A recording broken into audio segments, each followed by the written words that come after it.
The doctrine of the church. சபைக்கு அடுத்த உபதேசம். One God and Father of us all. ஒரே தேவனும் ஒரே பிதாவும். Number 2, one Lord.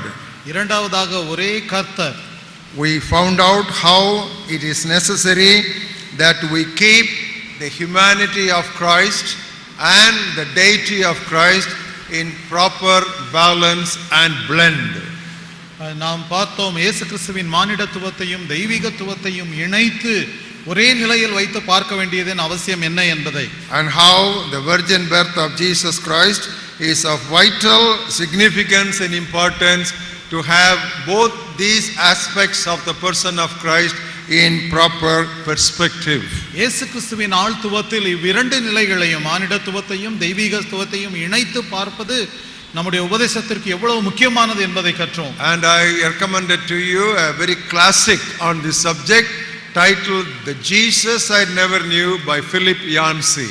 இந்த விஷயத்தை குறித்து மிகவும் தெளிவாய் எழுதி இருக்கிற பிலிப் யான்சி அவர்களுடைய புத்தகம் The Jesus I Never Knew என்ற புத்தகத்தை உங்களுக்கு அறிமுகப்படுத்தினேன். Now we will move on to the next doctrine, even the third in the list of Paul's doctrine of the church. அப்போஸ்தலனாகிய பவுல் எழுதி இருக்கிற சபைக்கு அடுத்த உபதேசம் என்கிற தலைப்பிலே மூன்றாவது உபதேசத்தை இப்பொழுது பார்க்க போகிறோம். One Spirit. ஒரே ஆவியானவர். Beloved, I am sure you have heard so much of sermons and lessons on the ministry and the subject of the Holy Spirit.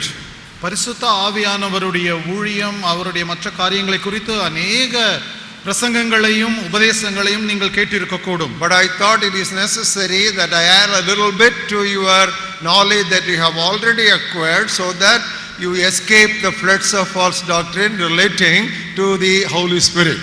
பரிசுத்த ஆவியானவரை குறித்த அநேக துருபதேசங்கள் கள்ள உபதேசங்களிலிருந்து நீங்கள் தப்பிக்கொள்ளும்படியாக நீங்கள் கற்றுக்கொண்டதற்கோடு கூட மேலும் சில காரியங்களை உங்களுக்கு கற்றுக் கொடுக்க விரும்புகிறேன். While studying about the Holy Spirit, we must always remember two things. பரிசுத்த ஆவியானவரை குறித்து கற்றுக்கொள்ளும் பொழுது இரண்டு முக்கிய காரியங்களை கவனிக்க வேண்டும். One, the deity of the Holy Spirit. முதலாவதாக பரிசுத்த ஆவியானவருடைய தெய்வீகத்துவம். And the next one is the personality of the Holy Spirit. இரண்டாவதாக பரிசுத்த ஆவியானவரின் ஆள் தத்துவம். Let me say that again.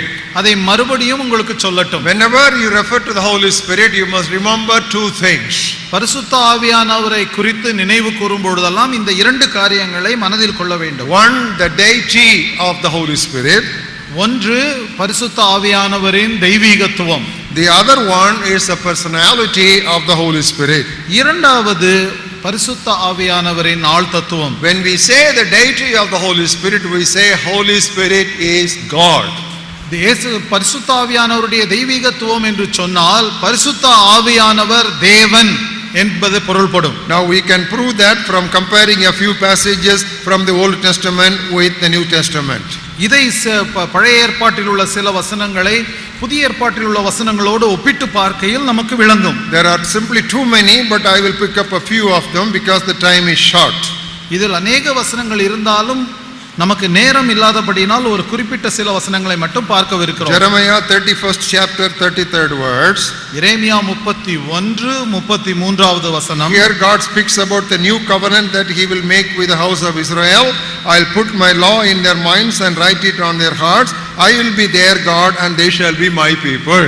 இங்கு ஆண்டவர் புதிய ஏற்பாட்டை குறித்து சொல்லுகிறார். புதிய உடன்படிக்கை. அந்நாட்களுக்கு பிறகு நான் இஸ்ரவேல் குடும்பத்தோடே பண்ண போகிற உடன்படிக்கையாவது நான் என் நியாய பிரமாணத்தை அவர்கள் உள்ளத்திலே வைத்து அதை அவர்கள் இருதயத்திலே எழுதி நான் அவர்கள் தேவனாய் இருப்பேன் அவர்கள் என் ஜனமாய் இருப்பார்கள் என்று கர்த்தர் சொல்லுகிறார். Who said? God says it in Jeremiah 31:33. எரேமியா 31:33 எழுதியிருக்கிறது என்று கர்த்தர் சொல்லுகிறார். Now when you come to book of Hebrews 10th chapter, இங்கு எபிரேயர் நிருபத்திலே 10வது அத்தியாயம், if you look at verses 15 and 16, 15-16வது வசனங்களை நாம் பார்த்தால், here it says the Holy Spirit also witnesses to us, for after he had said before, this is the covenant that I will make with them after those days, says the Lord. இதை குறித்து பரிசுத்த ஆவியானவரும் நமக்கு சாட்சி சொல்லுகிறார். எப்படியெனில் அந்த நாட்களுக்கு பின்பு நான் அவர்களோடே பண்ணும் உடன்படிக்கையாவது. Now what we read as God speaking, here we read in the New Testament as Holy Spirit speaking. Holy Spirit is God. பழைய ஏற்பாட்டில் தேவன் சொல்லுகிறார் என்று சொல்லி இருக்கிற அதே வசனத்தை புதிய ஏற்பாட்டில் பரிசுத்த ஆவியானவரும் சொல்லுகிறார் என்று சொல்லுகிறார்கள். இதன் அர்த்தம் பரிசுத்த ஆவியானவர் தேவன். Now come with me to another passage, Exodus 16th chapter and 7th verse. மற்றொரு வேத பகுதி யாத்திராகம புத்தகத்திலே 16வது அத்தியாயம் 7வது வசனம். In the morning you shall see the glory of the Lord, because he hears your murmurings against the Lord. யாத்திராகமம் 16:7 விடியற் காலத்தில் கர்த்தருடைய மகிமையையும் காண்பீர்கள், கர்த்தருக்கு விரோதமான உங்கள் முறுமுறுப்புகளை அவர் கேட்டார். The murmurings were against God. இங்கு கர்த்தருக்கு விரோதமான முறுமுறுப்பு, தேவனுக்கு விரோதமான முறுமுறுப்பு. But when you come to book of Hebrews, நீங்கள் எபிரேய புத்தகத்திற்கு வருவீர்கள் என்று சொன்னால், look at the 3rd chapter, 3வது அத்தியாயம், there we read from verse 7, as the Holy Spirit says, today if you will hear his voice, do not harden your hearts as in the day of rebellion. எபிரேயர் 3:7வது வசனத்திலிருந்து வாசிக்கிறோம். ஆகையால் பரிசுத்த ஆவியானவர் சொல்லுகிறபடியே இன்று அவருடைய சத்தத்தை கேட்பீர்கள். ஆகில் வனாந்தரத்திலே கோபம் மூட்டினது போல, சோதனை நாளில் நடந்தது போல உங்கள் இருதயங்களை கடினப்படுத்தாதிருங்கள். Come to book of Acts and look at the incident of Ananias and Sapphira. அப்போஸ்தலர் நடபடிகளின் புத்தகத்திலே அனனியா சப்பீராளை குறித்த காரியத்தை வாசிப்போம். In the 3rd verse, Peter says, Satan has filled your heart to lie to the Holy Spirit. 5வது அத்தியாயம் 3வது வசனத்திலே பேதுரு அவனை நோக்கி, அனனியாவே, நிலத்தின் கிரயத்தில் ஒரு பங்கை வஞ்சித்து வைத்து பரிசுத்த ஆவியினிடத்தில் போய் சொல்லும்படி சாத்தான் உன் இருதயத்தை நிரப்பினது என்ன என்று கேட்டார். And when you come to the 4th verse, ஆனால் 4வது வசனத்திலே நாம் வரும் பொழுது, the last line says, you have not lied to men but to God. நான் அந்த 4வது வசனத்தின் கடைசி பகுதியிலே பேதுரு இப்படியாக சொல்லுகிறார், நீ மனுஷரிடத்தில் அல்ல தேவனிடத்தில் போய் சொன்னாய். In the 3rd verse he says you have lied to the Holy Spirit, and in the 4th verse he says you have lied unto God. Holy Spirit is God. 3வது வசனத்திலே பார்க்கிறோம், நீ பரிசுத்த ஆவியானவரிடத்தில் போய் சொன்னாய் என்று சொல்லுகிறார். அதே வசனத்தில் 4வது வசனத்தின் கடைசி பகுதியிலே நீ மனுஷரிடத்தில் அல்ல தேவனிடத்தில் போய் சொன்னாய் என்று. இதன் அர்த்தம் பரிசுத்த ஆவியானவர் தேவன்தான். Earlier we saw that God alone is eternal. முன்னதாக பார்த்தோம் தேவன் ஒருவர் மாத்திரம்தான் நித்தியமானவர் என்று. And now when you come to book of Hebrews 9th chapter and the 14th verse, இப்பொழுது எபிரேயருக்கு எழுதின நிருபத்திலே 9வது அத்தியாயம் 14வது வசனத்தில் பார்க்கிறோம், we read about the eternal spirit. அங்கு நித்திய ஆவியானவரை குறித்து வாசிக்கிறோம். And we say God is omnipresent. தேவன் சர்வ வியாபகர் என்று சொன்னோம். When you come back to the same psalm where we read about God's omnipresence, even Psalm 139, தேவன் சர்வ வியாபகர் என்று சொல்லும் பொழுது நாம் தியானித்த சங்கீதம் 139வது சங்கீதம். now when you come to the 7th verse, அதிலே 7வது வசனம், where can I go from your spirit? உம்முடைய ஆவிக்கு மறைவாக எங்கே போவேன்? Where can I flee from your presence? உம்முடைய சமூகத்தை விட்டு எங்கே ஓடுவேன்? Yes, the Holy Spirit is God. ஏனென்று சொன்னால் ஆவியானவர் தான் தேவன். And the Holy Spirit is omnipotent. அது மாத்திரமல்ல, தேவனுடைய ஆவியானவர் சர்வ வல்லமையுள்ளவர். How do we say that? அதை எப்படி சொல்லுகிறோம்? The angel told Mary, the power of the highest shall come upon you. You shall be filled with the Holy Spirit, and that which is born of you shall be called the Son of God. Nothing is impossible with God. Holy Spirit comes on you, nothing impossible with God. The Holy Spirit is God. தேவதூதன் மரியாளிடத்திலே அந்த செய்தியை சொன்ன பொழுது, உன்னதமானவருடைய பலன் உன் மீது நிழலிடும், பரிசுத்த ஆவியானவர் உன் மீது வருவார், உன்னிடத்தில் பிறக்கிறது பரிசுத்தமுள்ளது எனப்படும், தேவனாலே கூடாத காரியம் ஒன்றுமில்லை. இங்கு பரிசுத்த ஆவியானவரையும் தேவனையும் இணைத்து அவரால் கூடாத காரியம் ஒன்றுமில்லை என்று சொல்லுகிறார். 1 Corinthians 2nd chapter and the 11th verse. 1 கொரிந்தியர் 2வது அத்தியாயம் 11வது வசனம். No one knows the things of God except the Spirit of God. The latter portion of the 11th verse. 1 கொரிந்தியர் 2:11 வசனத்தினுடைய பின்பாகம். அப்படியே தேவனுடைய ஆவியே அன்றி ஒருவனும் தேவனுக்குரியவைகளை அறிய மாட்டான். That is why the Holy Spirit is kept co-equal with God the Father and God the Son.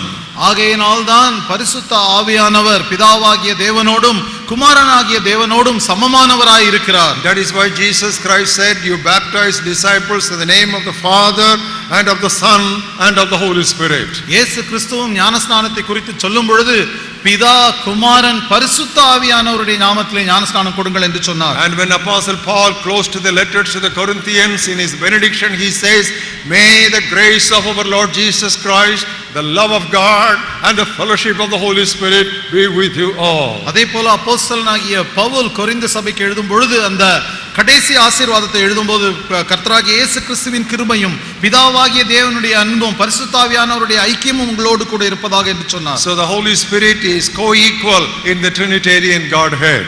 திரித்துவ தெய்வத்துவத்தின் பகுதியிலே பரிசுத்த ஆவியானவர் பிதாவோடும் குமாரனோடும் சரிநிகர் சமானமாய் இருக்கிறார். So that's about the deity of the Holy Spirit. இது பரிசுத்த ஆவியானவருடைய தெய்வீகத்துவத்தை நமக்கு காண்பிக்கிறது. But the other important aspect is the personality of the Holy Spirit. பரிசுத்த ஆவியானவருடைய ஆழ்தத்துவம் இதை போலவே முக்கியமான மற்றொரு சத்தியம். The Holy Spirit is not a force. பரிசுத்த ஆவியானவர் ஒரு விசை கிடையாது. The Holy Spirit is not an influence. பரிசுத்த ஆவியானவர் ஏதோ ஒரு சக்தி கிடையாது. Please understand that. The Holy Spirit is not a power or a force or an influence. பரிசுத்த ஆவியானவர் ஏதோ ஒரு சக்தியோ விசையோ நம்மை உந்தி தள்ளுகிற ஒரு காரியமோ இல்லை. Now one reason why people think the Holy Spirit as a force or power is because of the various symbols or emblems that are given in the scriptures for his personality. வேத புத்தகத்திலே பரிசுத்த ஆவியானவருடைய ஆழ் தத்துவத்தை விளக்கும் பல விளக்க பயன்படும் அடையாள சின்னங்களை வைத்துக்கொண்டு ஜனங்கள் அவரை ஒரு விசையாக சக்தியாக எண்ணி விடுகிறார்கள். Jesus Christ was talking to Nicodemus. இயேசு கிறிஸ்து நிக்கோதேமுவுடன் பேசிக் கொண்டிருந்தார். He was talking about being born of the Spirit. ஆவியிலே மறுபடியும் பிறப்பதை குறித்து அவர் பேசிக் கொண்டிருந்தார். And he compared it to the wind. ஆவியிலே பிறந்தவனை அவர் காற்றோடு கூட ஒப்பிட்டு பேசுகிறார். He said the wind blows where it desires. காற்று தனக்கு இஷ்டமான இடத்திலே வீசும். You do not know where it comes from and where it goes. அது எங்கே இருந்து வருகிறது எங்கே போகிறது என்று ஒருவருக்கும் தெரியாது. But you hear only the sound thereof. அந்த காற்றினுடைய சத்தத்தை மாத்திரம் நாம் கேட்கிறோம். So is every man who is born of the Spirit. இதை போலத்தான் ஆவியிலே பிறந்த ஒவ்வொரு மனுஷனும் இருக்கிறான். So the Holy Spirit is not a wind. Jesus compared the Holy Spirit to the action of a wind. பரிசுத்த ஆவியானவர் காற்று கிடையாது, ஆனால் பரிசுத்த ஆவியானவருடைய கிரியைகளை காற்றை போல இருக்கிறது என்று விவரிக்கிறார். On the last day of the feast, Jesus was standing and he shouted aloud. அந்த பண்டிகையின் கடைசி நாளிலே இயேசு கிறிஸ்து அங்கே நின்று உரத்த சத்தமாய் இப்படி சொன்னார். If any man thirst, let him come unto me and drink. யாராவது தாகமாய் இருந்தால் அவன் என்னிடத்திலே வந்து பானம் பண்ண கடவன். As the scripture says, out of him who believes on me shall flow out rivers of living water. வேத வாக்கியங்கள் சொல்லுகிறது போல என்னில் விசுவாசமாய் இருக்கிறவன் எவனோ அவனிலிருந்து நித்திய ஜீவ ஊற்றுகள் புறப்படும் என்றார். And then he said, உடனே அதை சொல்லி முடித்தவுடன் இப்படி சொன்னார். This he spoke of the Holy Spirit, that those who believe on him should receive. அவரிலே விசுவாசம் வைக்கிறவர்கள் பெற்றுக்கொள்ள போகிற பரிசுத்த ஆவியானவரை குறித்து இப்படி சொன்னார். The Holy Spirit is not river, the Holy Spirit is not water, but the Holy Spirit is compared to the flow of a river. பரிசுத்த ஆவியானவர் நதியோ இல்லை தண்ணீரோ இல்லை, ஆனால் அவருடைய கிரியைகள் அதை போல் இருக்கும் என்று சுட்டி காண்பிக்கிறார். And the Holy Spirit is compared to fire. பரிசுத்த ஆவியானவரை அக்கினியோடு ஒப்பிட்டு சொல்லுகிறார். And the Holy Spirit is compared to oil. பரிசுத்த ஆவியானவரை எண்ணெயோடு அபிஷேக தைலத்தோடு ஒப்பிட்டு பேசுகிறது. Oil was used for anointing the leaders in the Old Testament. பழைய ஏற்பாட்டிலே தலைவர்களை அபிஷேகிப்பதற்காக எண்ணெய் உபயோகப்படுத்தப்பட்டது. There were 3 leaders. 3 தலைவர்கள் இருந்தார்கள். Prophets, தீர்க்கதரிசிகள், priests, ஆசாரியர்கள் and kings. அரசர்கள். Now these were the 3 officers who were anointed with the horn of oil in the Old Testament. பழைய ஏற்பாட்டிலே இந்த 3 தகுதியை வகித்தவர்கள் பரிசுத்த எண்ணெயினாலே அபிஷேகம் செய்யப்பட்டார்கள். That is what is meant by anointed or messiah. இதற்கு பெயர்தான் அபிஷேகிக்கப்பட்டவர்கள், இல்லை என்றால் மேசியாவாக தெரிந்தெடுக்கப்பட்டவர்கள். Somebody was prophet and priest. சில பேர் தீர்க்கதரிசிகளும் ஆசாரியர்களுமாய் இருந்தார்கள். Some people were priests and kings. சில பேர் ஆசாரியர்களும் ராஜாக்களுமாய் இருந்தார்கள். Like David, some people were priests and kings. தாவீதை போல சில பேர் தீர்க்கதரிசிகளாகவும் ராஜாக்களாகவும் இருந்தார்கள். There were people holding 2 offices, but only one person held all the 3 offices. That is Jesus Christ. He is prophet who came from God. He is priest who went back to God. He is king who is coming back again. Prophet, priest and king. வேதத்திலே நாம் பார்க்கிறோம் இரண்டு விதமான பதவிகளை தான் எல்லாரும் வகித்து வந்தார்கள். ஆனால் இந்த ஆசாரியர், ராஜா, தீர்க்கதரிசி என்ற 3 பதவிகளையும் வகித்த ஒரே நபர் நம்முடைய ஆண்டவராகிய இயேசு கிறிஸ்து. அவர் தீர்க்கதரிசி, தேவனிடத்திலிருந்து வந்தவர். அவர் ஆசாரியர், தேவனிடத்திற்கு திரும்பவுமாய் சென்றவர். அவர் ராஜா, திரும்பவுமாய் வரப்போகிறார். That is why the Bible says God has anointed you with the oil of gladness above your companions. உம்முடைய தோழர்களை பார்க்கிலும் தேவன் உம்மை ஆனந்த தைலத்தினால் அபிஷேகித்திருக்கிறார் என்று வேதம் இயேசு கிறிஸ்துவை குறித்து சொல்லுகிறது. It was a triple anointing. Jesus Christ is 3 in 1. இயேசு கிறிஸ்து 3இல் ஒருவர். அவருக்கு 3 மடங்கு அபிஷேகம் இருந்தது. So as such the Holy Spirit is compared to oil.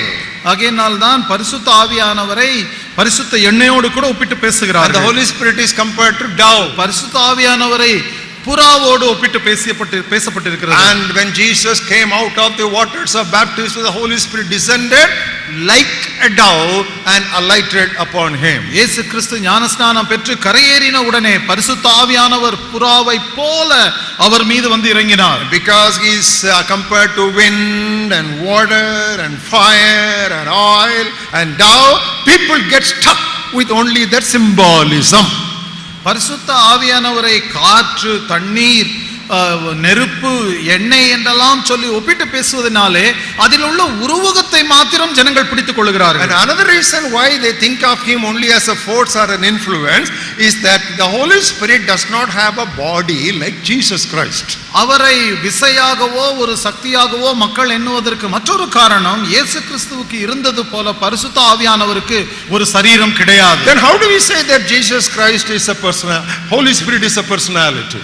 அவருக்கு சரீரம் இல்லை என்று சொன்னால் இயேசு பரிசுத்த ஆவியானவருக்கு ஆள் தத்துவம் இருக்கிறது, ஒரு நபர் என்று எப்படி சொல்ல முடியும்? When you say personality of Stanley, ஒருவேளை ஸ்டான்லியுடைய ஆள் தத்துவம் பர்சனாலிட்டி என்று சொன்னால், that doesn't refer to my body. அது என்னுடைய சரீரத்தை குறிப்பதில்லை. It refers to my spirit. அது என்னுடைய ஆவியை குறிக்கிறதா இருக்கிறது. It refers to my soul. அது என்னுடைய ஆத்மாவை குறிக்கிறதா இருக்கிறது. It refers to my mind. அது என்னுடைய எண்ணத்தை, சிந்தையை குறிக்கிறதா இருக்கிறது. That is my personality. அதுதான் என்னுடைய ஆள் தத்துவம். Now how do we say that the Holy Spirit has a personality? பரிசுத்த ஆவியானவருக்கு ஆள் தத்துவம் இருக்கிறது என்று எப்படி சொல்லலாம்? Number 1, he has a heart. அவருக்கு ஒரு இதயம் இருந்தது. How do we say the Holy Spirit has a heart? பரிசுத்த ஆவியானவருக்கு இதயம் இருக்கிறது என்று எப்படி சொல்லுகிறோம்? We read about the love of the Spirit poured out in our hearts. Love is an expression from the heart. பரிசுத்த ஆவியானவராலே அன்பு நம்முடைய இருதயத்திலே ஊற்றப்பட்டிருக்கிறது என்று சொல்லி வாசிக்கிறோம். ஏனென்று சொன்னால் அன்பு பரிசுத்த ஆவியானவருடைய ஒரு உணர்வு. Love is an expression of the heart. நம்முடைய அன்பு என்பது, நேசம் என்பது நம்முடைய இருதயத்திலிருந்து ஒரு இருதயத்தின், it is a expression of the heart. அது இதயத்திலிருந்து வரும் வெளிப்பாடு. And we say the comfort of the Holy Spirit, and comfort is an expression of the heart. So we say the Holy Spirit has a heart. பரிசுத்த ஆவியானவராலே வரும் ஆறுதல் என்று வேதத்திலே சொல்லப்பட்டிருக்கிறது. ஆறுதலும் இதயத்திலிருந்து வெளியாகும் ஒரு வெளிப்பாடு. And number 2, the Holy Spirit has a mind. பரிசுத்த ஆவியானவருக்கு சிந்தை இருந்தது. In Romans 8:27 we read about the mind of the Spirit. ரோமருக்கு எழுதின நிருபம் 8:37 27 பரிசுத்த ஆவியில் இருந்த சிந்தையே உங்களிலும் இருக்க கடவது. And in Isaiah 11:2 we read about the Holy Spirit as the spirit of wisdom. ஏசாயா தீர்க்கதரிசியின் புத்தகம் 11:2 பரிசுத்த ஆவியானவர் ஞானத்தின் ஆவியானவர் என்று சொல்லப்பட்டிருக்கிறார். And thirdly, the Holy Spirit has a will. மூன்றாவதாக பரிசுத்த ஆவியானவருக்கு சித்தம் உண்டு. How do we say he has a will? அவருக்கு ஒரு சித்தம் உண்டு என்று எப்படி சொல்லுகிறோம்? Philip was having a wonderful healing campaign in Samaria. பிலிப்பு சமாரியாவிலே ஒரு நல்ல சுகமளிக்கும் கூட்டத்தை நடத்தி கொண்டிருந்தார். And the Holy Spirit commanded Philip to go to the desert and join the chariot of the Ethiopian official. ஆனால் அப்படி கூட்டம் நடத்தி கொண்டிருந்தவரை வனாந்திர மார்க்கமாய் போய் எத்தியோப்பியா நாட்டு மந்திரியினுடைய ரதத்தோடு கூட சேர்ந்து கொள்ளும்படியாய் பரிசுத்த ஆவியானவர் கட்டளையிட்டார். And the Holy Spirit commanded Peter to get up and go with the two men who were knocking the door of Peter to go to the house of Cornelius. அதைப்போல பரிசுத்த ஆவியானவர் பேதுருவை பார்த்து அவன் வீட்டு வாசலை தட்டி கொண்டிருக்கிற கொர்நேலியுவிடமாய் இருந்து அனுப்பப்பட்டிருக்க அந்த இரண்டு பேரோடு கூட போகும்படியாய் கட்டளையிட்டார். And the apostle Paul wanted to go to preach the gospel in Asia and Bithynia. The Holy Spirit did not permit them to preach the gospel there. அப்போஸ்தலனாகிய பவுல் ஆசியாவிலும் பித்தியானியாவிலும் போய் சுவிசேஷத்தை அறிவிக்க வேண்டும் என்று இருந்தான். ஆனால் ஆவியானவர் அங்கு போகாதபடிக்கு தடை பண்ணினார். He has a will. He can command people, he can send people, and he can also stop people. அவருக்கு ஒரு சித்தம் இருந்தது. ஜனங்களுக்கு கட்டளையிட்டார், ஜனங்களின் உள்ளத்தை ஏவினார், ஜனங்களை போக விடாமல் தடுத்தார். And Jesus referred to the Holy Spirit. If you read the Greek very carefully, it is always he, him. That's a personality. இயேசு கிறிஸ்து பரிசுத்த ஆவியானவரை குறித்து எப்பொழுதெல்லாம் பேசினாரோ, நீங்கள் கிரேக்கு மூல மொழியிலே வாசிப்பீர்கள் என்று சொன்னால் அது அனைத்தும் அவருடையது என்பதுதான் அந்த அர்த்தம். Especially the climax is John's Gospel 16th chapter. அதிலே கிளைமாக்ஸாக யோவான் சுவிசேஷத்திலே 16வது அத்தியாயத்திலே இதை வாசிக்கிறோம். And what do the apostles refer to about the Holy Spirit? அப்போஸ்தலர்கள் பரிசுத்த ஆவியானவரை குறித்து என்ன சொன்னார்கள்? They say the Holy Spirit can be grieved. That's what they say, grieve not the Holy Spirit. பரிசுத்த ஆவியானவரை நாம் துக்கப்படுத்த முடியும், ஆகையினால் தான் பரிசுத்த ஆவியானவரை துக்கப்படுத்தாதீர்கள் என்று சொன்னார்கள். And they say we should not insult the spirit of grace. பரிசுத்த கிருபையின் ஆவியை நாம் நிந்திக்க கூடாது என்று சொன்னார்கள். Only a person can be insulted. ஒரு நபரை தான் நாம் நிந்திக்க முடியும். And it also says don't quench or quieten the spirit. Only a person can be quietened. ஆவியானவரை அவித்து போடாதீர்கள், அமைதிப்படுத்தி விடாதீர்கள் என்று சொன்னார்கள். Only ஒரு நபரை தான் நாம் அப்படி செய்ய முடியும். Only the Holy Spirit, because he is a person, he is searching people. பரிசுத்த ஆவியானவர் ஒரு நபராய் இருக்கிறதுனாலே அவர் உள்ளங்களை ஆராய்ந்து பார்க்கிறார். And because he is a person, he is speaking to his people. அவர் ஒரு நபராய் இருக்கிறபடியினால் தம்முடைய ஜனங்களோடு கூட பேசுகிறார். 7 times in book of Revelation chapter 2 and 3 we read, he who has ear, let him hear what the Spirit says to the churches. வெளிப்படுத்தின விசேஷத்திலே 7 முறை கர்த்தர் சபைகளுக்கு, ஆவியானவர் சபைகளுக்கு சொல்லுகிறதை காதுள்ளவன் கேட்க கடவன் என்று சொல்லி எழுதி இருக்கிறது. And the Holy Spirit intercedes for us. பரிசுத்த ஆவியானவர் நமக்காய் பரிந்து பேசுகிறார். And the Holy Spirit testifies for Jesus Christ. பரிசுத்த ஆவியானவர் இயேசு கிறிஸ்துவுக்காய் சாட்சி கொடுக்கிறார். The Holy Spirit teaches the deep things of God. பரிசுத்த ஆவியானவர் தேவனுடைய ஆழமான காரியங்களை போதிக்கிறார். The Holy Spirit leads us. That's why the Bible says, as many as are led by the Spirit of God, they are the sons of God. வேதத்தில் எழுதி இருக்கிறபடி யார் தேவனுடைய ஆவியினாலே நடத்தப்படுகிறார்களோ அவர்கள் தேவனுடைய பிள்ளைகளாய் இருக்கிறார்கள் என்று சொல்லி இருக்கிறது. பரிசுத்த ஆவியானவர் நம்மை நடத்துகிறார். So like that, there are simply too many evidences to prove that Holy Spirit is not a force or a power or an influence, but he is an absolute person. ஆகையினாலே பரிசுத்த தேவதாமம் முழுவதிலும் இது போன்ற அநேக உதாரணங்கள் இருக்கின்றன. இவை அனைத்தும் பரிசுத்த ஆவியானவர் ஒரு விசையோ உந்தி தள்ளும் ஒரு காரியமோ சக்தியோ இல்லை, அவர் ஒரு நபர் என்று புலப்படுகிறது. There are so many funny things that are going on in spiritual circles in the name of the Holy Spirit.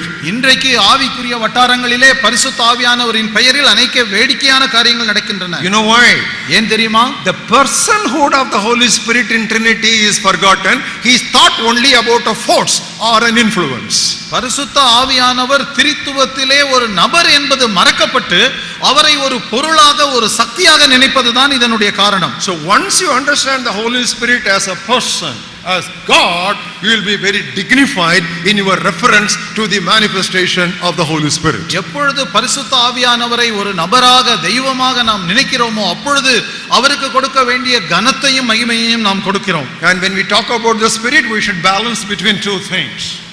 நாம் பரிசுத்த ஆவியானவரை குறித்து பேசும்போது இரு காரியங்களை சமநிலைப்படுத்தி பார்க்க வேண்டும். On one side the fruits of the Spirit, on the other side the gifts of the Spirit. ஒரு பக்கம் ஆவியின் கனி, இன்னொரு பக்கம் ஆவியின் வரங்கள், இவை இரண்டையும் சமநிலைப்படுத்தி பார்க்க வேண்டும். Fruits of the Spirit are God's enablement to live Christian life.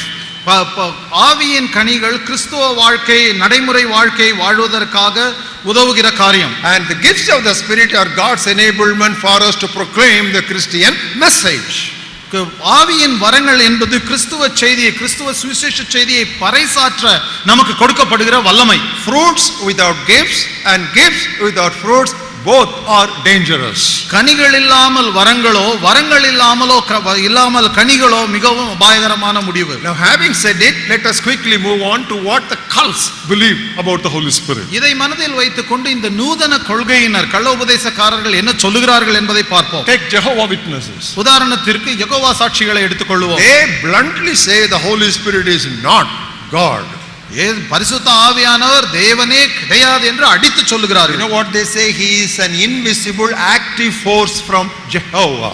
யெகோவாவிடத்திலிருந்து வருகிறதான காணக்கூடாத ஒரு உந்து விசைதான் அவர் என்று சொல்லுகிறார்கள். In Tamil Nadu, they are not generally known as Jehovah Witnesses. They are known as Bible students. இந்த தமிழ்நாட்டிலே பொதுவாக அவர்களை யெகோவா சாட்சிகள் என்று அழைப்பதில்லை, வேதாகம மாணாக்கர்கள் என்று அழைத்துக் கொள்கிறார்கள். பைபிள் ஸ்டூடெண்ட்ஸ், வேத மாணாக்கர்கள் என்று சொல்லிக் கொள்கிறார்கள். So the name will appear as if they are the very serious ardent students of the scriptures. அந்த பெயரை பார்த்தால் ஏதோ வேதாகமத்தை தீவிரமாக ஆராய்ந்து படிக்கிறவர்கள் என்று தோன்றும். So when you get the name Jehovah Witness or when you get the name Bible student, they are all the same group in different names. Jehovah சாட்சிகள் என்றாலோ வேத மாணாக்கர்கள் என்றாலோ இவர்கள் எல்லாரும் ஒரே குழுவை சேர்ந்தவர்கள் தான் என்பதை நினைவில் வைத்துக் கொள்ளுங்கள். And then the group of Mormons, இந்த Maramon கொள்கையினர், they also say the Holy Spirit is an electricity like influence. இவர்கள் என்ன சொல்லுகிறார்கள்? பரிசுத்த ஆவியானவர் மின்சாரத்தை போன்ற ஒரு விசை என்று சொல்லுகிறார்கள். And they say this electricity like influence emanates from God. இந்த மின்சாரம் போன்ற ஒரு விசை தேவனிடத்திலிருந்து வெளிப்படுகிறது என்றும் சொல்லுகிறார்கள். Beloved, the doctrines of one God and Father, பிரியமானவர்களே, ஒரே பிதாவும் ஒரே தெய்வம் என்கிற உபதேசம், and the doctrine of one Lord, ஒரே கர்த்தர் என்கிறதான உபதேசம், and the doctrine of one Spirit, ஒரே ஆவியானவர் என்று சொல்லுகிறதான உபதேசம், all these together lead us to the doctrine of Trinity. இது மூன்றும் சேர்ந்து நம்மை திரித்துவ உபதேசத்திற்கு நடத்துகிறது. And the subject of Trinity was very thoroughly dealt with in Sound Doctrine Seminar 1. முதலாவது ஆரோக்கிய உபதேச கருத்தரங்கிலே இந்த திரித்துவத்தை குறித்த தெளிவான உபதேசத்தை நாம் கற்றுக்கொண்டோம். With that we will move on to the fourth aspect of the church doctrine, one faith. இதிலிருந்து நாம் இப்பொழுது நான்காவதாக சபைக்கு அடுத்த உபதேசம் ஒரே விசுவாசம் என்ற தலைப்பை நாம் கற்போம். One faith. ஒரே விசுவாசம். You know, when the Bible speaks about one faith or the faith, வேதாகமம் இதை குறித்து பேசும்போது எப்பொழுதெல்லாம் பேசுகிறதோ ஒரே விசுவாசம், இல்லை என்றால் விசுவாசம். you know what it refers to? இது எதை குறித்து சொல்லுகிறது தெரியுமா? That refers to faith on the finished work of Jesus Christ. இயேசு கிறிஸ்து செய்து முடித்த புண்ணிய கிரியைகளை குறித்து தான் அப்படி சொல்லுகிறது. Wonderful thing, very very important thing. You know, the songs which we sang today in the morning session, in the forenoon session, in the afternoon session, in the evening session, these hymns are all chosen from time immemorial, church history, 18th century, 19th century, because they are all belonging to the strong foundational orthodox evangelical Christianity. பிரியமானவர்களே, இன்றைக்கு நாம் பாடி காலையிலும் மத்தியானத்திலும் மாலையிலும் ஒவ்வொரு நேரம் கூட்டம் ஆரம்பிக்கும் போதும் பாடப்பட்ட பாடல்கள் மிகவும் ஜாக்கிரதையோடு கூட தெரிந்தெடுக்கப்பட்ட பாடல்கள். 17வது நூற்றாண்டிலே 18வது நூற்றாண்டிலிருந்து சபை சரித்திரத்திலே கிறிஸ்துவினுடைய இந்த உபதேசத்தை குறித்து தொன்று தொற்று விசுவாசித்து வரும் கிறிஸ்துவ விசுவாசத்தை குறித்து எழுதப்பட்ட பாடல்கள். ஆகையினால் தான் அவைகளை தெரிந்தெடுத்து நாம் பாடுகிறோம். And these hymns were written not just by hymnologists, they were written by hymnologists and Bible scholars and Bible teachers together. ஏதோ பாடல்கள் எழுதுகிறவர்களால் மாத்திரம் இந்த பாடல்கள் எழுதப்படவில்லை. பாடல்கள் எழுதுகிறவர்களும் வேத வல்லுநர்களும் ஆகிய அவர்கள் சேர்ந்து எழுதிய பாடல்கள் தான் இவைகள். These days songs are composed for music, those days songs were composed for message. இன்றைய நாட்களிலே இசைக்காக பாடல்களை எழுதுகிறார்கள், ஆனால் அந்த நாட்களிலே அந்த செய்திக்காக இசையை எழுதினார்கள். So they did lot of doctrinal study and accuracy was checked every time a song was composed and released. உபதேசத்தை குறித்து அவர்கள் நன்கு கற்று ஆராய்ந்து அறிந்திருந்தார்கள். ஒவ்வொரு முறை பாடல்கள் எழுதப்பட்டவுடன் அந்த பாடல்களில் சொல்லப்பட்டிருக்கிற உபதேசம் சரிதானா என்பதை சரிபார்த்து அவைகள் வெளியிடப்பட்டன. Even if you are not able to sing these hymns, you take this songbook with you when you get back home, read through these hymns whenever you are free, you find your spirit will be elated with the rich content of these stanzas. ஒருவேளை இந்த பாடல்களை நீங்கள் பாட முடியாவிட்டாலும் பரவாயில்லை, இந்த பாடல் புத்தகத்தை எடுத்துச் செல்லுங்கள். அதில் உள்ள வரிகளை நீங்கள் வாசித்தீர்கள் என்று சொன்னால் அதில் உள்ள உபதேச காரியங்கள் உங்களுடைய ஆவியை புத்துணர்வூட்டும். So when we say one faith, it essentially and broadly refers to the finished work of Jesus Christ. ஒரே விசுவாசம் என்று சொன்னால் அது இயேசு கிறிஸ்துவின் முடித்த புண்ணிய கிரியைகள் மீது வைக்கிற விசுவாசத்தை குறிக்கிறது. Our Christian life begins with faith. நம்முடைய கிறிஸ்துவ வாழ்க்கை விசுவாசத்தில் தான் ஆரம்பிக்கிறது. That is why the Bible says, ஆகையினால் தான் வேதம் சொல்லுகிறது, the just shall live by faith. விசுவாசத்தினால் நீதிமான் பிழைப்பான். This statement comes thrice in the Bible. இந்த கூற்று வேதாகமத்திலே 3 முறை வருகிறது. Number 1, it comes in Habakkuk 2nd chapter 4th verse. முதலாவதாக இது ஆபக்கூக் புத்தகத்திலே 2வது அத்தியாயம் 4வது வசனத்திலே சொல்லப்பட்டிருக்கிறது. Then it comes in Romans 1st chapter 17th verse. இரண்டாவதாக ரோமருக்கு எழுதின நிருபம் 1வது அத்தியாயம் 17வது வசனத்திலே சொல்லப்பட்டிருக்கிறது. Thirdly, it comes verbatim in Galatians 3rd chapter 11th verse. மூன்றாவதாக கலாத்தியருக்கு எழுதின நிருபம் 3வது அத்தியாயம் 11வது வசனத்திலே சொல்லப்பட்டிருக்கிறது. This is the truth that Martin Luther fought for in the 16th century. இந்த சத்தியத்தை நிலைநிறுத்தத்தான் மார்ட்டின் லூத்தர் அவர்கள் 16வது நூற்றாண்டிலே போராடினார். He said there is only one requirement for salvation, that is faith on the Lord Jesus Christ. அவர் இயேசுக்கு ரட்சிக்கப்படுவதற்கு ஒரே ஒரு மார்க்கம் தான் உண்டு, அது கிறிஸ்து இயேசுவின் மீது வைக்கும் விசுவாசம் மாத்திரம்தான் என்று முழங்கினார். Sirs, what shall we do? What shall I do to be saved? ஆகையினால் ரட்சிக்கப்படுவதற்கு ஆண்டவன்மாரே ரட்சிக்கப்படுவதற்கு நான் என்ன செய்ய வேண்டும்? That man cried aloud in that prison in Philippi. அந்த பிலிப்பு சிறையிலே அந்த சிறைச்சாலைக்காரன் இப்படியாக கதறினான். They did not give him step 1, step 2, step 3. அவனுக்கு முதலாம் படி, இரண்டாம் படி, இது மூன்றாவது இப்படி செய்யலாம் என்று சொல்லவில்லை. What did they say? அவர்கள் என்ன சொன்னார்கள்? Believe on the Lord Jesus Christ, not only you will be saved, your house also will be saved. கர்த்தராகிய இயேசு கிறிஸ்துவை விசுவாசி, அப்பொழுது நீயும் உன் வீட்டாரும் ரட்சிக்கப்படுவீர்கள் என்று சொன்னார். What does John say in John's Gospel 20th chapter? யோவான் தன்னுடைய சுவிசேஷத்தில் 20வது அத்தியாயத்திலே என்ன சொன்னார்? When you believe on him, you will have eternal life. அவரில் விசுவாசம் வைக்கிறவன் எவனோ அவன் நித்திய ஜீவனை பெற்றுக் கொள்ளுகிறான். That is the word of faith that Apostle Paul is speaking about in book of Romans. இதுதான் அப்போஸ்தலனாகிய பவுல் ரோமருக்கு எழுதின நிருபம் 10வது அத்தியாயத்திலே சொல்லுகிற விசுவாச வார்த்தை. We'll read verses 8 to 10. அதிலே ரோமர் 10 8லிருந்து 10வது வசனங்களை வாசிப்போம். What is the word of faith? விசுவாச வார்த்தை என்றால் என்ன? Come to the verse 9. 9வது வசனம். Confess with your mouth the Lord Jesus and believe in your heart that God raised him from the dead, you will be saved. கர்த்தராகிய இயேசுவை நீ உன் வாயினாலே அறிக்கையிட்டு தேவன் அவரை மரித்தோரிலிருந்து எழுப்பினார் என்று உன் இதயத்தில் விசுவாசித்தால் ரட்சிக்கப்படுவாய். With the heart one believes to righteousness and with the mouth confession is made to salvation. நீதியுண்டாக இருதயத்திலே விசுவாசிக்கப்படும், ரட்சிப்புண்டாக வாயினாலே அறிக்கை பண்ணப்படும். Today in the name of word of faith, so many funny things people talk about. இன்றைக்கு விசுவாச என்ற வார்த்தை என்ற பெயரிலே அநேக வேடிக்கை வினோதமான காரியங்களை எல்லாம் சொல்லுகிறார்கள். What is the word of faith? விசுவாச வார்த்தை என்றால் என்ன? God raised Jesus Christ from the dead. I believe that is the word of faith.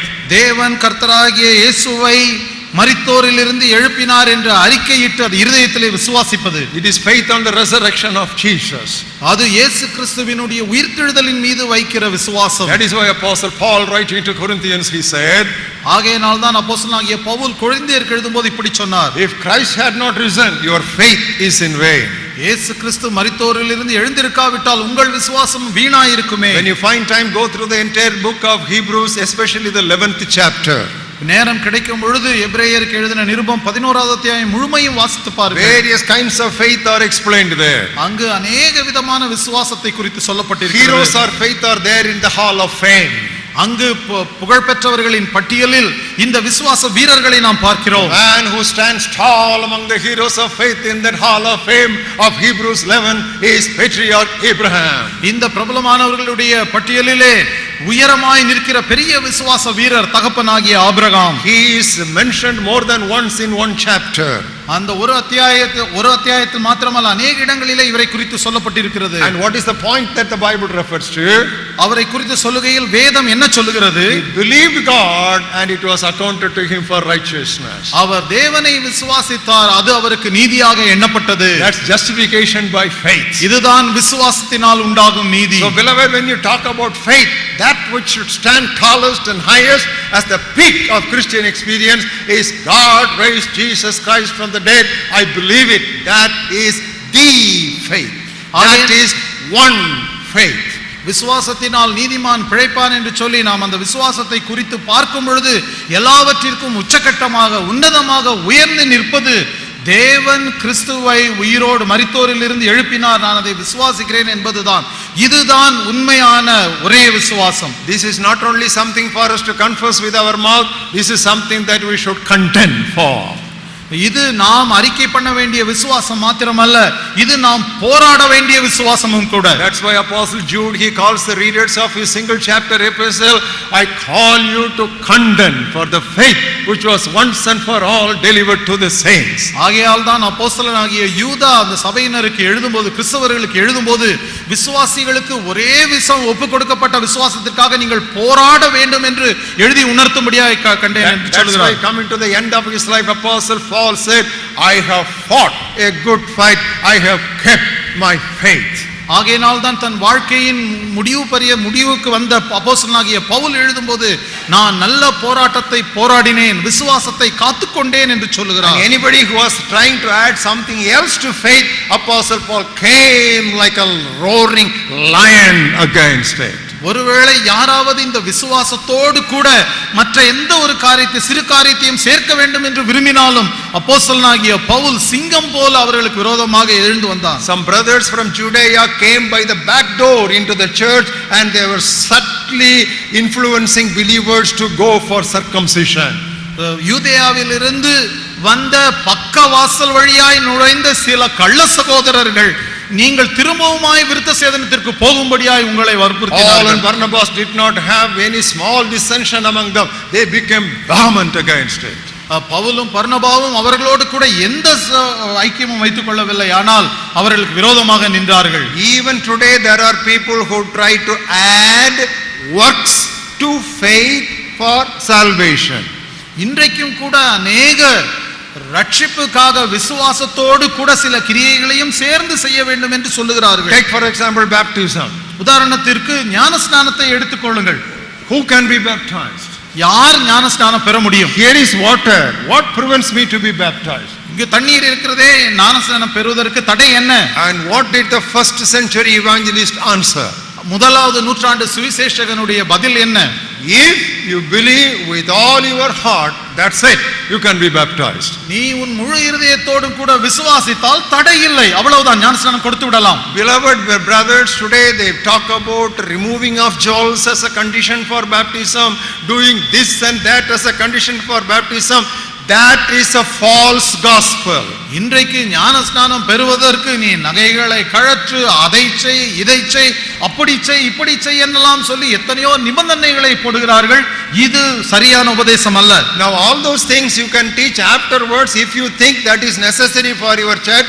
I have no quarrel with you, but for baptism, if you believe with all your heart, nothing can hinder you from walking into the waters of baptism. ஒருவேளை அப்படி செய்ய வேண்டும் இப்படி செய்ய வேண்டும் என்கிற போதனை எல்லாம் ஞானஸ்நானம் பெற்றதுக்கு அப்புறம் உங்களுடைய சபைக்கு இதெல்லாம் அவசியமா இருக்கும் என்று சொன்னால் போதியுங்கள், அதை குறித்து எனக்கு கவலை இல்லை. ஆனால் ஞானஸ்நானம் பெறுவதற்கு இருக்கும் ஒரே நிபந்தனை கர்த்தராகிய இயேசு கிறிஸ்துவை விசுவாசி என்பதுதான். That is simple gospel. இதுதான் எளிமையான சுவிசேஷம். That is the biblical gospel. That's the biblical gospel. அதுதான் வேதத்திற்கு அடுத்தபடியான சுவிசேஷம். And that is the New Testament gospel. இதுதான் புதிய ஏற்பாட்டு சுவிசேஷம். And that is the Pauline gospel. இதுதான் அப்போஸ்தலனாகிய பவுல் போதித்த சுவிசேஷம். Dare add anything to that simple gospel message. இந்த எளிமையான சுவிசேஷத்தோடு கூட எதையும் சேர்க்காதபடிக்கு எச்சரிக்கையாயிருங்கள். Leave the gospel alone. Have faith on the finished work of Christ and walk into the waters of baptism. இயேசு கிறிஸ்து செய்து முடித்த புண்ணிய கிரியைகளின் மீது விசுவாசம் வையுங்கள். அதோடு கூட அதன் பிறகு ஞானஸ்நானம் பெற்றுக்கொள்ளுங்கள். இதோடு கூட எதையும் நாம் சேர்க்க வேண்டாம். If you want further treatment of this book, here is a book I have written on the same topic, faith life. The just shall live by faith. இந்த காரியத்தை குறித்து நீங்கள் அதிகமாய் கற்றுக்கொள்ள வேண்டும் என்றால் இந்த தலைப்பில் நான் எழுதிய புத்தகம் ஒன்று உண்டு, விசுவாச வாழ்வு, விசுவாசத்தினால் நீதிமான் பிழைப்பான் என்ற துணை தலைப்போடு இருக்கிறது. It has gone through several reprints. You can pick up your copy. இது அநேக முறை மறுபதிப்புக்குள்ளாகி இருக்கிறது. நீங்கள் இந்த உங்களுடைய பிரதிகளை பெற்றுக் கொள்ளுங்கள். That takes us to one baptism. இது நம்மை அடுத்த தலைப்பிற்குள்ளாய் நடத்துகிறது, ஒரே ஞான ஸ்நானம். That is subject number 5 in this list of church doctrinal matters. சபைக்கு அடுத்த உபதேசத்திலே இது 5வது உபதேசம், ஒரே ஞான ஸ்நானம். Who can be baptized? யார் ஞான ஸ்நானம் பெற முடியும்? Anyone who believes with a full heart can be baptized. தங்கள் முழு இருதயத்தோடு கூட யார் விசுவாசிக்கிறார்களோ அவர்கள் ஞான ஸ்நானம் பெறலாம். When should anybody be baptized? அவர்கள் எப்பொழுது ஞான ஸ்நானம் பெற முடியும்? After believing on Christ, immediately he must be baptized. கிறிஸ்துவின் மேல் விசுவாசம் வைத்த உடனேயே அவர்கள் ஞான ஸ்நானம் பெற்றுக் கொள்ளலாம். How should anyone be baptized? எப்படி அவர்கள் ஞான ஸ்நானம் பெற வேண்டும்? By immersion in the name of the Father and of the Son and of the Holy Spirit on the authority of Jesus Christ. அவர்கள் கிறிஸ்துவின் அதிகாரத்திலே பிதா, குமாரன், பரிசுத்த ஆவியானவரின் நாமத்தினால் முழுகி ஞானஸ்நானம் பெற்றுக்கொள்ள வேண்டும். Why should anyone be baptized?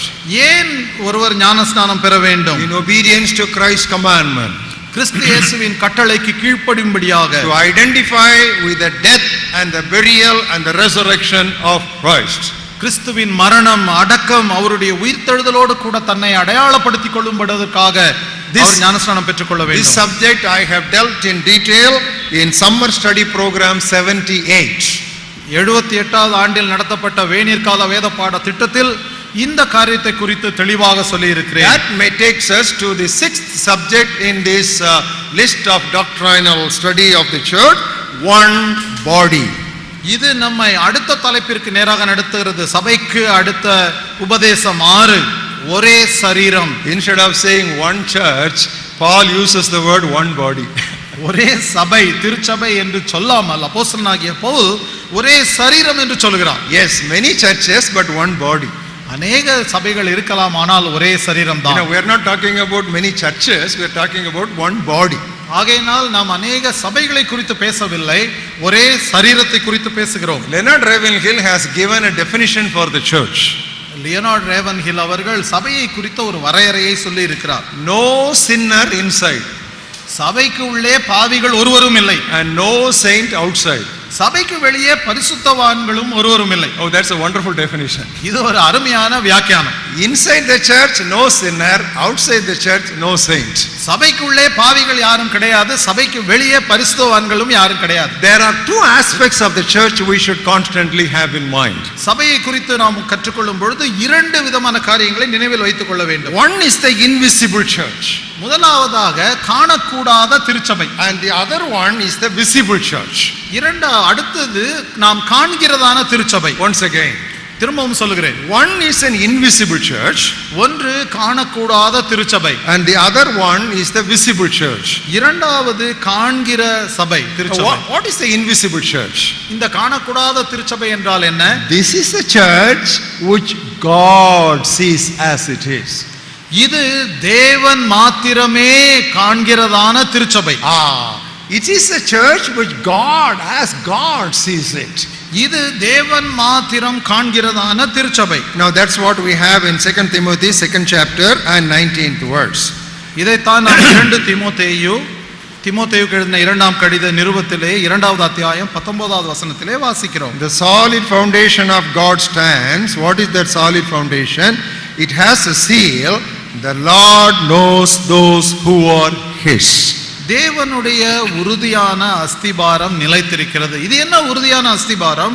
கர்த்தர் தம்முடையவர்களை அறிவார். That is wonderful. Wherever they may be, அவர்கள் எங்கே இருந்தாலும் சரி, whether they are included in the membership of a local church or not. ஒருவேளை அவர்கள் உள்ளூரில் இருக்கிற ஒரு சபையிலே அவர்களுக்கு மெம்பர்ஷிப் இருக்கிறதோ இல்லையோ, whether they are openly known as the member of such and such a church or not.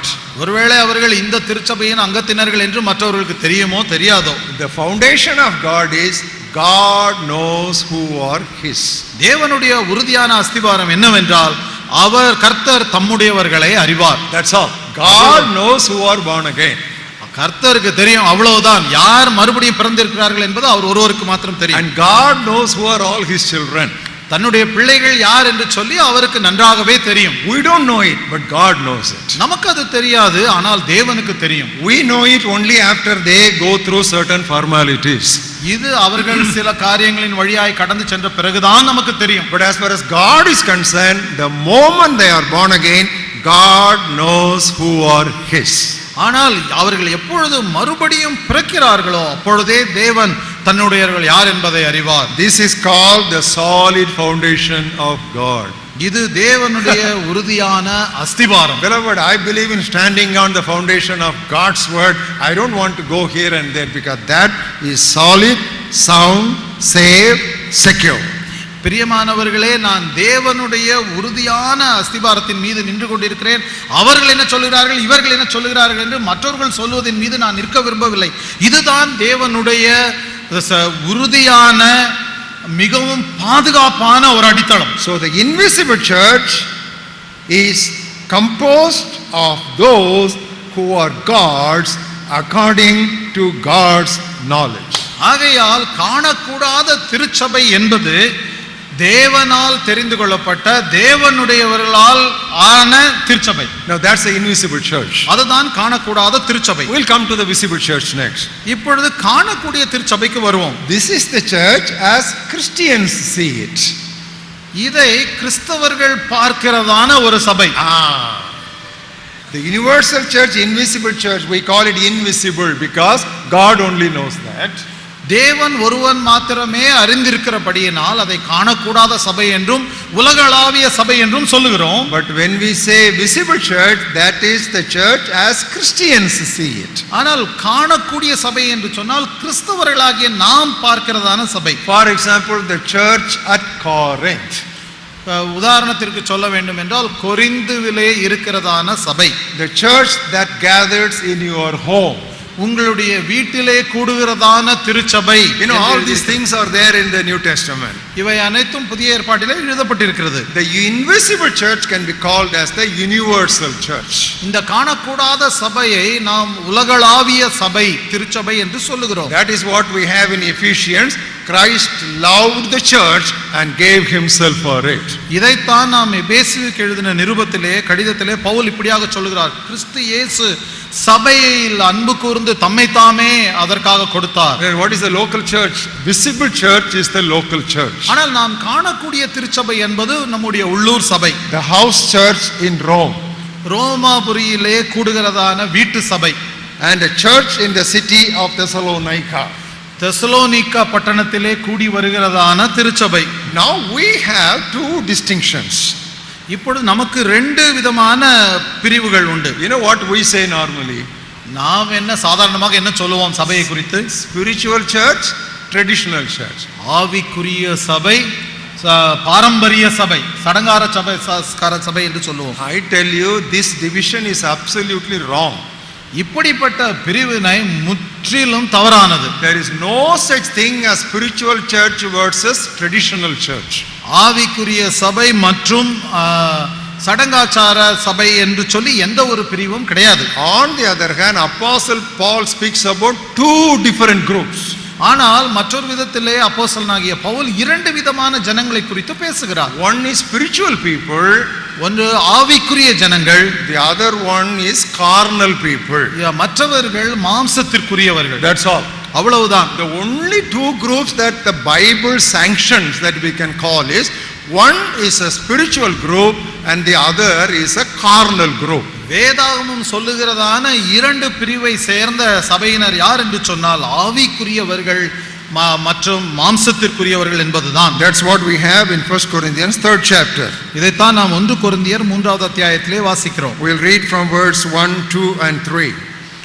முதல் 3 வசனங்களிலே அதை பார்க்கிறோம். 1 கொரிந்தியர் 3 முதல் 3 வசனங்கள். I, brothers, could not speak to you as to spiritual people, but as to carnal, as to babes in Christ.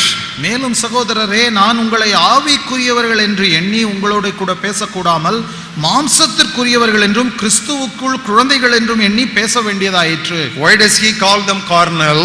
ஏன் அவர்களை மாம்சத்திற்குரியவர்கள் என்று சொல்லுகிறார்? You are still carnal because where there are envy, strife, divisions among you, are you not carnal, behaving like a mere man?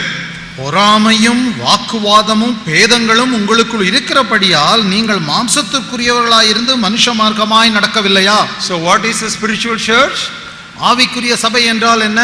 And what is a carnal church? மாம்சத்திற்குரிய சபை என்றால் என்ன? If there is envy, it is carnal church. அந்த சபையிலே பொறாமை இருந்தால் அது மாம்சத்திற்குரிய If சபை. there are contentions and divisions, it is a carnal church. அங்கு வாக்குவாதமும் பேதங்களும் இருக்கும் என்று சொன்னால் அது மாம்சீக சபை. If there are divisions among them, it is a carnal church. அவர்களுக்குள்ளே பிரிவினைகள் பேதங்கள் உண்டாயிருந்தால் அது மாம்சத்திற்குரிய சபை. If it is a fighting church, it is a carnal church. ஒருவேளை சண்டையிட்டுக் கொள்ளுகிற சபையா இருந்தால் அது மாம்சத்திற்குரிய But சபை. what is a spiritual church? ஆனால் ஆவிக்குரிய சபை எப்படி? They love each other. ஒருவரை ஒருவர் நேசிப்பார்கள். They fellowship freely with one another.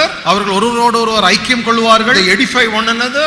ஒருவரை ஒருவர் பக்தி விருத்தி உண்டாகும்படியாக They help பேசுவார்கள். one another. ஒருவருக்கு ஒருவர் உதவி செய்வார்கள். They support one another. ஒருவரை ஒருவர் ஒத்தாசையா இருப்பார்கள். They bear one another's burdens. ஒருவருடைய பாரத்தை ஒருவர் சுமந்து கொள்வார்கள். And they fulfill the law of Christ. இப்படியாக அவர்கள் கிறிஸ்துவின் பிரமாணத்தை So நிறைவேற்றுவார்கள். hereafter don't use that vocabulary spiritual church and traditional church.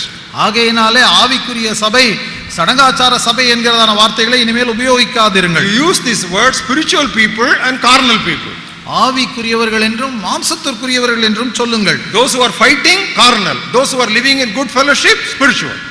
யார் சண்டையிட்டுக் கொள்ளுகிறார்களோ அவர்கள் மாம்சத்திற்குரியவர்கள், ஆனால் ஐக்கியத்தோடு கூட யார் இருக்கிறார்களோ அவர்கள் ஆவிக்குரியவர்கள். This is the Bible. இதுதான் வேதாகமம் சொல்லும் This is உண்மை. sound doctrine. இதுதான் ஆரோக்கிய உபதேசம். So much of our vocabulary itself is wrong. நாம் உபயோகப்படுத்தும் அநேக சொற்கள் மிகவும் தவறானவைகள். Because that is why I said this morning, we keep using some words again and again and again, that the traditions become like the truth. நாம் சில வார்த்தைகளை மீண்டும் மீண்டும் மீண்டும் உபயோகிப்பதினாலே காலகாலமாக இருந்து வரும் சடங்காச்சாரம் கூட உண்மையை போல மாறிவிடுகிறது. Every church has traditions. ஒவ்வொரு சபைக்கு என்று சொல்லி சில ஆச்சாரங்கள் இருக்கின்றன, பாரம்பரியங்கள் இருக்கின்றன. Pentecostal traditions are there. Pentecost பாரம்பரியம் உண்டு. And there are Methodist traditions. Methodist சபைக்குரிய பாரம்பரியம். CSI traditions. CSI சபைக்குரிய பாரம்பரியம். ECI traditions. ECI சபைக்குரிய பாரம்பரியம். Any church has got traditions. எந்த ஒரு சபையா இருக்கட்டும் அதற்கே உரித்தான பாரம்பரியங்கள் உண்டுதான். Some are scriptural and many are man-made traditions. அவைகளிலே சிலவை வேதத்திற்கு அடுத்தவைகள் மற்றும் அநேகம் மனிதர்களால் உண்டாக்கப்பட்டவைகள். Now let us bring the seventh church of Revelation before us. வெளிப்படுத்தின விசேஷத்தில் எழுதப்பட்டிருக்கிற 7 சபைகளையும் பார்ப்போம். What was the first church? முதலாவது சபை என்ன? Ephesian church. எபேசு திருச்சபை. What was the last church? கடைசி சபை Laodicean church. லவோதிகேயா சபை. How do you compare these two churches? இந்த இரண்டு சபைகளையும் ஒப்பிட்டு பார்த்தால் எப்படி? Ephesian church lost its first love. எபேசு சபை ஆதியிலிருந்து அன்பை இழந்து விட்டது. Laodicean church lost its total love. ஆனால் லவோதிகேயா சபை அதை முற்றிலுமாக இழந்து விட்டது. முழு அன்பையும் இழந்து விட்டது. முழுவதையுமே இழந்து விட்டது. முழு அன்பையுமே இழந்து விட்டது. Once again, மற்றும் திரும்பவும் சொல்லுகிறேன், Ephesian church lost its first love. எபேசு சபை ஆதியில் இருந்த அன்பை இழந்து விட்டது. Laodicean church lost its total love. லவோதிகேயா திருச்சபை தன்னுடைய முழு அன்பையுமே இழந்து விட்டது. How do I say it lost its total love? இது முழு அன்பையும் இழந்து விட்டது என்று எப்படி சொல்லுகிறேன்? Christ is pushed out. இயேசு கிறிஸ்துவை வெளியே தள்ளிவிட்டார்கள். How do I say that? அதை எப்படி சொல்லுகிறேன்? To the Laodicean church Jesus says, behold, I am standing at the door and I am knocking. That means Christ is outside.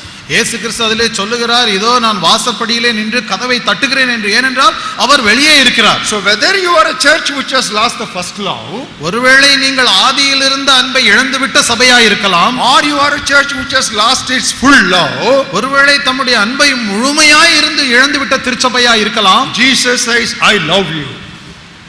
ஆனாலும் இயேசு கிறிஸ்து நான் உங்களை நேசிக்கிறேன் என்று சொல்லுகிறார். All through the 7 churches you see the love of Jesus Christ. அந்த 7 திருச்சபைகளுக்கும் இயேசு கிறிஸ்துவின் அன்பு இருந்ததை நாம் பார்க்கிறோம். He loved the Ephesian church. அவர் எபேசு சபையை நேசித்தார். He loved the Laodicean church also. Our லவோதிகா சபையையும் நேசித்தார். Beloved, I know some of you will have to stretch your heart a little bit because it has become too tight and it is very compartmentalized and it has become like a straight jacket.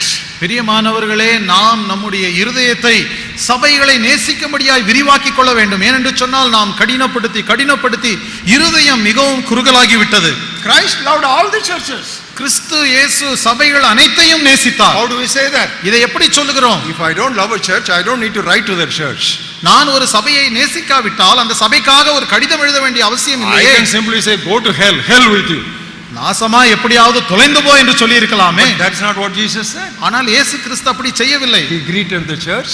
அந்த சபைக்கு வாழ்த்துதல் சொல்லுகிறார். He gave commendation to the church. அந்த சபையை குறித்து பாராட்டு வார்த்தைகளை சொல்லுகிறார். He gave correction to the church. அந்த சபையை திருத்துவதற்கான காரியங்களையும் சொல்லுகிறார். To every church he gave a promise. ஒவ்வொரு சபைக்கும் அவர் ஒரு வாக்குத்தத்தத்தையும் கொடுத்தார். At the end of every church message it says, to him who overcomes I will give this. To him who overcomes I will give this. For every church there is a promise. ஒவ்வொரு சபைக்கு எழுதிய கடிதத்தின் முடிவிலும் ஒரு வார்த்தை சொல்லுகிறார். யார் மேற்கொள்ளுகிறானோ அவனுக்கு இந்த வாக்குத்தத்தத்தை தருவேன். ஜெயங்கொள்ளுகிறவன் எவனோ அவனுக்கு இதை நான் வாக்குத்தத்தம் பண்ணுகிறேன். ஜெயங்கொள்ளுகிறவனுக்கு அதை கொடுக்கிறேன் என்று சொல்லி ஒவ்வொரு சபைக்கென்றும் ஒரு வாக்குத்தத்தத்தை கொடுக்கிறார். You know, Jesus said that your Father makes the sun to shine on the good and the bad and makes rain to shower both on the good and the evil. Be perfect even as your Father in heaven is perfect. இயேசு கிறிஸ்து சொன்னார், உங்கள் பரலோகத்தில் இருக்கிற பிதா நல்லோர் மேலும் தீயோர் மேலும் தம் மழையை பெய்ய பண்ணுகிறார். நல்லோர் மீதும் தீயோர் மீதும் தம்முடைய சூரியனை வர பண்ணுகிறார். நீங்கள் பரலோகத்தில் இருக்கிற பிதாவினுடைய பிள்ளைகளா இருக்கிறபடியினால் அவர் பூரணராய் இருக்கிறது போல நீங்களும் பூரணராய் இருங்கள் என்று சொன்னார். Now I am bringing that same message to you.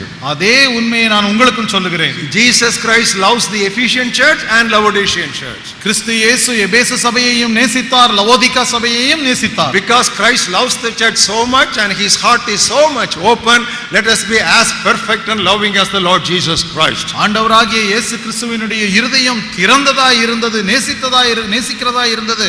ஆகையால் நாமும் நம்முடைய இருதயத்தை திறந்து கொடுப்போம். That is why from day one of my ministry in 1963, by the grace of God, I have committed myself for revival in all the churches, irrespective of their denominational label. ஆகையால் தான் 1963ஆம் ஆண்டு நான் ஊழியம் துவங்கிய முதல் நாளில் இருந்து அது எந்த சபையா இருந்தாலும் சரி, எந்த பிரிவை சேர்ந்ததா இருந்தாலும் சரி, அந்த சபையின் எழுப்புதல் பணிக்காக என்னை நானே அர்ப்பணித்துக் கொண்டிருக்கிறேன். Because I believe a time comes when there will be revival in every church. நான் விசுவாசிக்கிறேன் ஒரு காலம் வரும், அப்பொழுது எல்லா சபைகளிலும் எழுப்புதல் உண்டாகும். The bridegroom delayed his coming. The bridegroom delayed his coming. மணவாளன் வருகிறது தாமதித்தது. What happened? என்ன ஆயிற்று?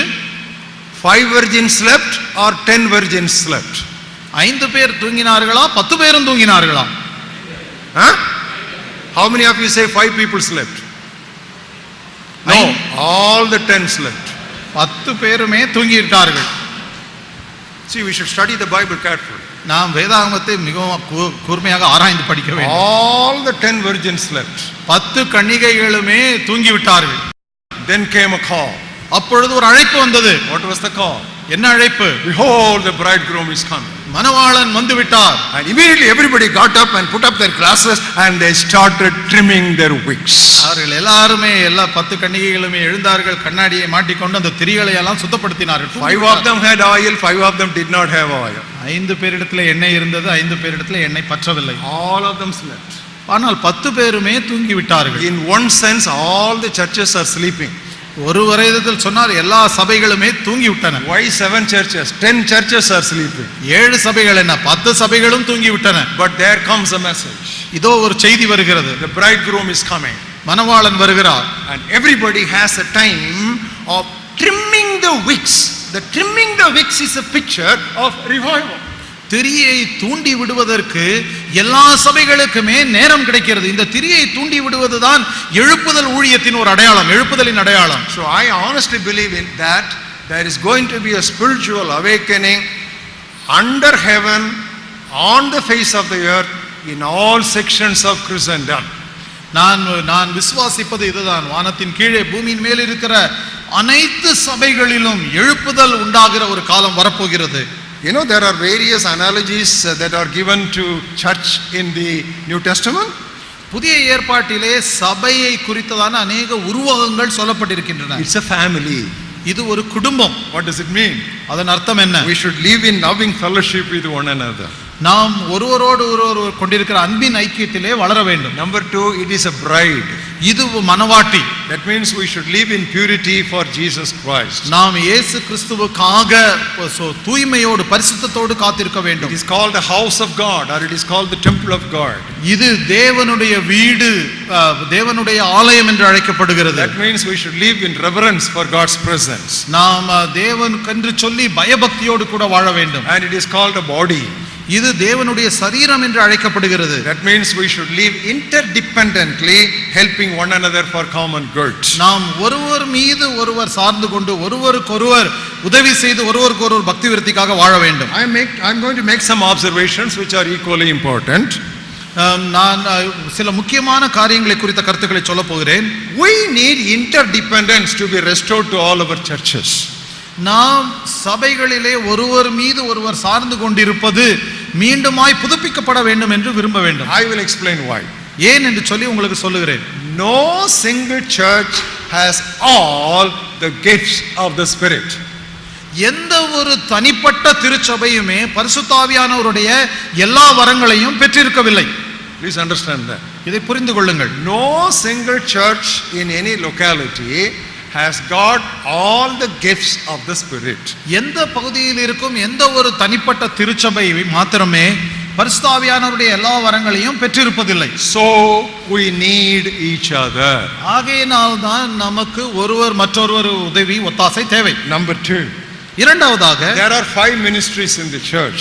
சபையிலே 5 விதமான ஊழியங்கள் உண்டு. Apostles, அப்போஸ்தலர்கள், prophets, தீர்க்கதரிசிகள், evangelists, சுவிசேஷகர்கள், pastors, போதகர்கள், மேய்ப்பர்கள், and teachers.